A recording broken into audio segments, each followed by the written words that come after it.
In both wars for Cuban independence, the 10 Years' War beginning in 1868 and the final conflict in 1895, no leader in tactics, strategy, and inspiration excelled Maximo Gomez Ibaez.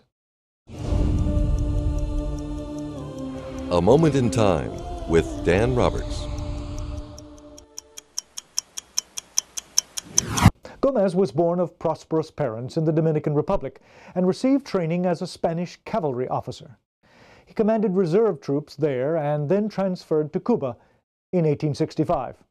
Attracted by the ideals and claims of the Cuban independence movement, Gomez joined the revolution in the decade-long first conflict in 1868. He helped modernize tactics among the greatly outnumbered and outgunned Cuban rebels, particularly the innovative use of the machete. The Cubans were nearly always low on ammunition, typically having only a single bullet to fire at first. But the Spanish soldiers came to fear the machete-wielding Mambises, who could cut through their traditional infantry squares with relative ease. At the end of the First War, Gomez and other leaders rejected the amnesty and limited concessions offered by the Spanish government, and many went into exile. Gomez returned home to work his family plantations in Dominica. He kept in touch with Cuban exiles and visited them in the United States. In 1895, he joined José Martí and others in a return to the island for the resumption of the revolution. There he assumed command of the Cuban National Forces. Fighting went fairly well for the Cubans in the east, but not until late in the war did they achieve control over the rich, prosperous provinces of western Cuba. In 1896, Spanish General Valeriano Weyler was appointed governor of the island. Recognizing that he had to separate Gomez guerrillas from their natural allies in the population, he established reconcentration camps similar to those of the British in the Boer War.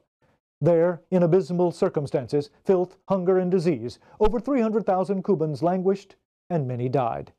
This tactic helped isolate the Revolutionary Army, but also brought international condemnation, particularly in the United States, and the collapse of Weyler's political support back in Spain.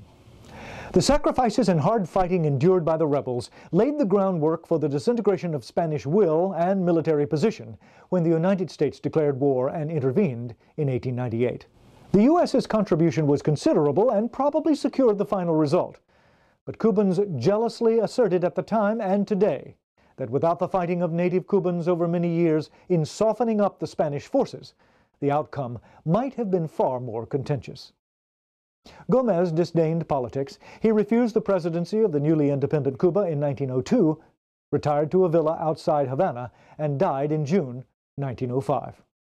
This series on Cuba has been prepared in part during a research trip supported by the School of Continuing Studies of the University of Richmond. I'm Dan Roberts.